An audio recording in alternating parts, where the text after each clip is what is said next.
Hi, welcome to my channel, Makes, Bakes, and Cooks with Adrienne.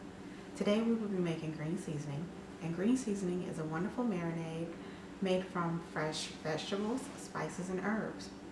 Green seasoning can be used for marinating meats, fish, as well as in soups and stews.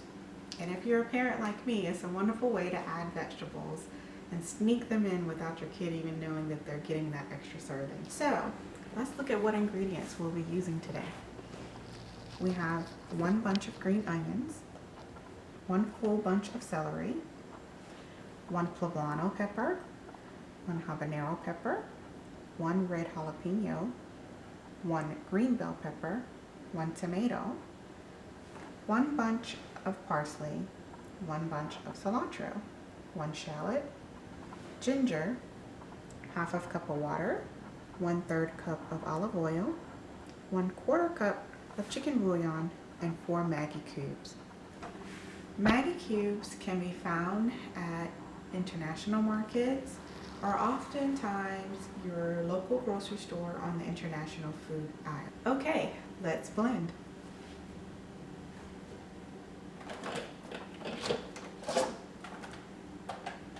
So I like to start by blending a few celery stalks.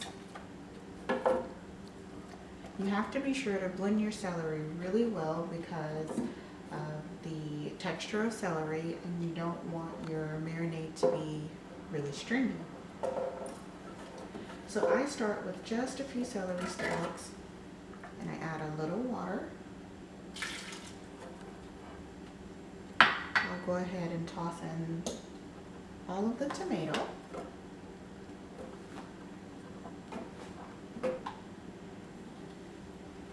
The shallots and ginger.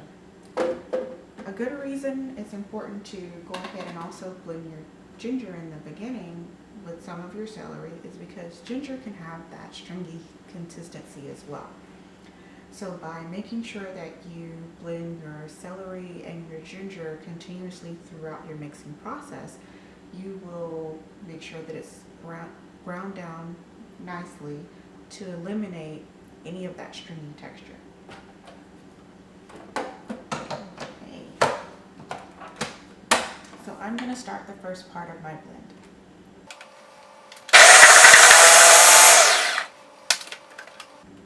I'm going to add some more celery, and I use a regular blender, but you can also use a food processor.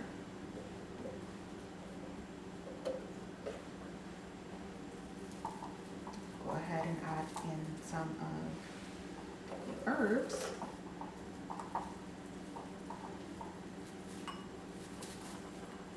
Oh, I'm losing my herbs here.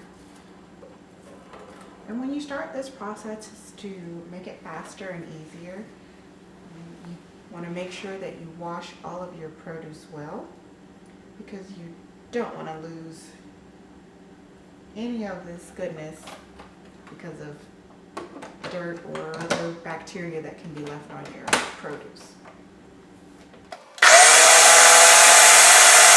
Okay, I'm just going to add in a little more water.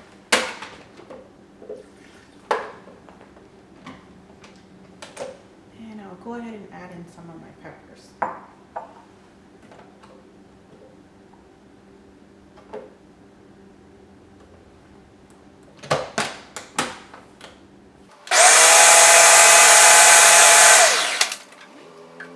If you're blending and you find that, of course, your marinade isn't mixing well, you just want to take a spatula or maybe something with a wood base so that you can push down your marinade to make sure that everything gets blended really well.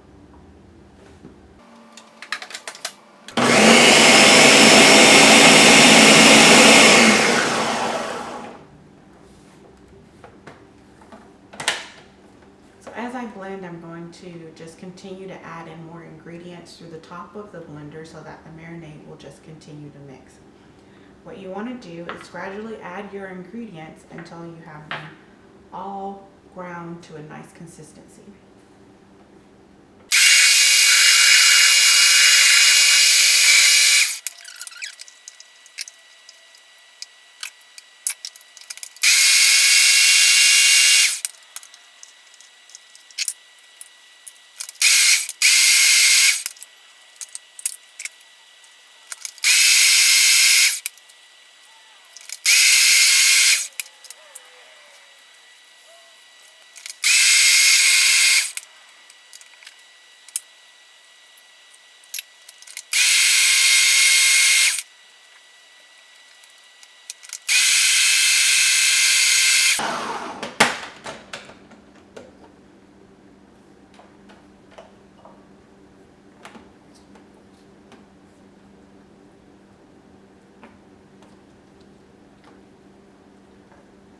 few leaves on top.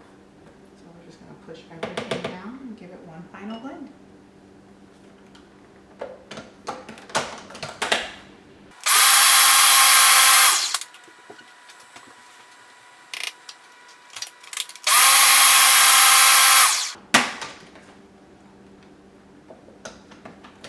Okay, that looks pretty well blended to me.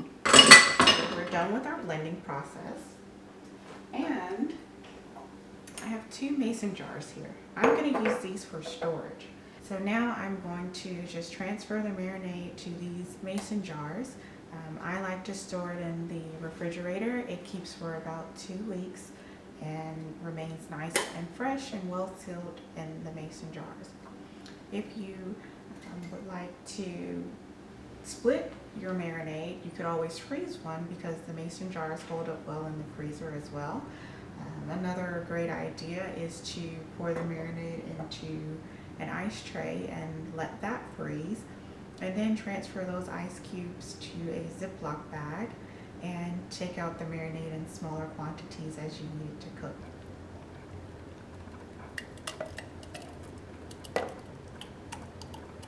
So this is the, if you guys can see that, this is the texture I like for my marinade to be. I find that that coats fish or chicken really well. I also put it in a pasta sauce. I don't like to fill my jar all the way to the top because if I freeze this, it will expand just a little bit due to the water that's in the jar.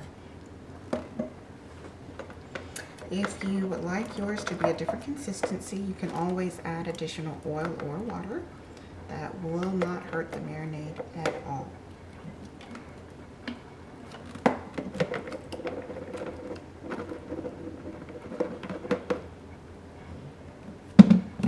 Now, due to the quantity of ingredients that I use, this produced quite a lot of marinade. Normally, this would fill about 4 jars. If I were making smaller amounts, then I could have cut that in half to just give me the 2 jars.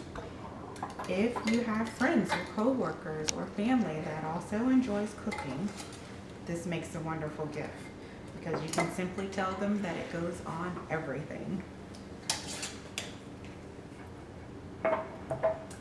Okay guys, so I'm just going to transfer this into another container, and I think that that container will go into the fridge.